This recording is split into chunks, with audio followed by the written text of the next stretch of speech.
एक दिन भगवान बुद्ध अपने कुछ शिष्यों के साथ वन से गुजर रहे थे। पतझड़ का मौसम था। पेड़ के सारे पत्ते जमीन पर गिरे पड़े थे। जमीन पूरे पत्तों से भरा हुआ था।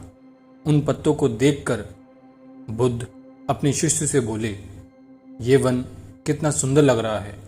क्या तुम इस सुंदर वन की सुंदरता को देख रहे हो? सभी शिष्यों में से एक शिष्य बोला, बुद्ध क्षमा करें, लेकिन यहाँ तो सिर्फ पत्ते ही पत्ते दिख रहे हैं। इसमें भला आपको सुंदरता कैसे दिखाई दे रही है?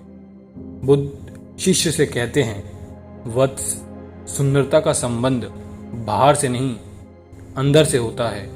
यदि तुम्हारा मन सुंदर है तो तुम्हें बाहर की हर चीज सुंदर ही दिखाई देगी। अगर तुम्हारा हृदय ही घृणा और लालच से भरा होगा तो तुम्हें सब बेकार ही दिखाई देगा। शिष्य बोले, अपने भीतर की सुंदरता को कैसे बढ़ाया जाए? बुद्ध कहते हैं, इसे बढ़ाने का एक ही तरीका है, अपने ज्ञान से अपने मन को स्वच्छ करके। फिर शिष्य कहता है कि ज्ञान का भंडार तो आप ही हैं। आपके द्वारा दिया गया ज्ञान ही हमें उद्धार करा सकता है। भगवान बुद्ध मुस्कुराने लगे और अपने दोनों हाथों से सूखे हुए पत्तों को उठा लेते हैं और अपने शिष्यों से पूछते हैं, मेरे प्यारे शिष्यों, क्या तुम बता सकते हो कि इस वन में पत्ते अधिक हैं या फिर मेरे हाथों में?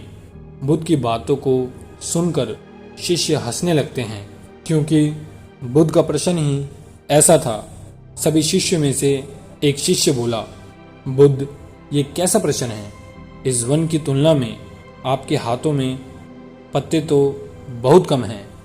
बुद्ध शिष्य को अपने पास बुलाकर अपने हाथों के पत्तों को उसके हाथों में रख कर कहते हैं, इन पत्तों की तरह ही इस संसार में ज्ञान का भंडार भरा हुआ है।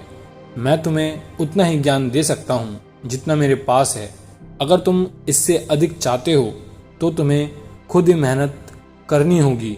बुद्ध शिष्य को समझाते हैं, आपकी शुरुआत थोड़े से ही होगी, लेकिन उसे आप थोड़े बहुत और जानना चाहते हो या हासिल करना चाहते हो तो आपको खुद ही मेहनत करनी होगी।